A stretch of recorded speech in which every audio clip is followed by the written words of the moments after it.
మాట్లాడతారు. ఓకే, ఇప్పుడే మాకు తెలిసింది బ్యాక్ అండ్ మీరు మనాలిలో -17 degreesలో షూట్ చేశారు అని, ఫుల్ ఇలా మంచు పడుతుండే అని చెప్పి. సో అప్పుడు ఎలా మేనేజ్ చేయగలిగారు? సో ఆ సీన్స్ గురించి కొంచెం మాకు చెప్పాలి. బేసిక్లీ వెరీ కోల్డ్ వెదర్ అక్కడ. ఇప్పుడు నాకంటే బేసిక్లీ నా ఆర్ట్ డిపార్ట్మెంట్ వాళ్ళు చాలా కష్టపడారు. ఎస్పెషల్ నైట్ అయితే ఇంకా ఎక్కువ ఉండేది. పాపం మేము మార్నింగ్ షూటింగ్కి వెళ్ళే టైంకి వాళ్ళు మొత్తం సెట్ అంతా రెడీ చేసి పెట్టి ఉండాలి. వెరీ టఫ్ జాబ్ వాళ్ళు చేసింది. మేమంటే కొంచెం జాకెట్స్ లోపలన్నీ ఇన్నర్స్ అన్నీ వేసుకున్నాం.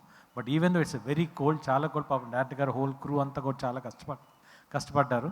బట్ ఇట్స్ వెరీ, అదొక డిఫరెంట్ ఎక్స్పీరియన్స్ అక్కడ.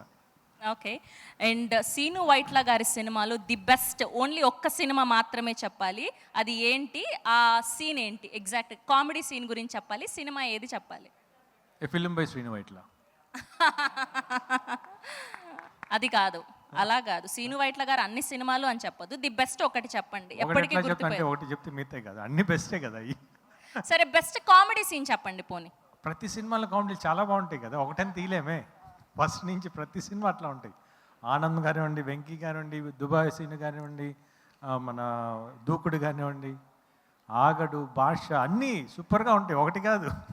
సార్ అలా చేస్తే ఎలా? మీరు యాంకర్ జాబ్ కష్టం కలిగించొద్దు కదా. ఏదైనా ఒక్క డైలాగ్ చెప్పండి పోనీ, కామెడీ ఏదైనా. ఒకటి చెప్పేసి మీరు తమ్ముని వేసేస్తారు కదా. అలా ఏం లేదు. ది బెస్ట్ అంటే సడన్ గా మీకు గుర్తొచ్చింది చెప్పండి, కామెడీ సీన్ ఏదైనా ఒక్క డైలాగ్. గుర్తురాదు నాకు, నేను చేసిన సీనే నాకు గుర్తురాదు.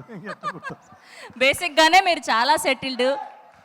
చెప్పండి, ఏదో అరుస్తున్నారు, ఆగండి, మాట్లాడుతున్నారు. ఓకే, సో అసలు సమస్య లేదంటారు ఇప్పుడు? Okay, thank you so much. Yes, ఇప్పుడు మన బ్యూటిఫుల్, గార్జియస్, హాటెస్ట్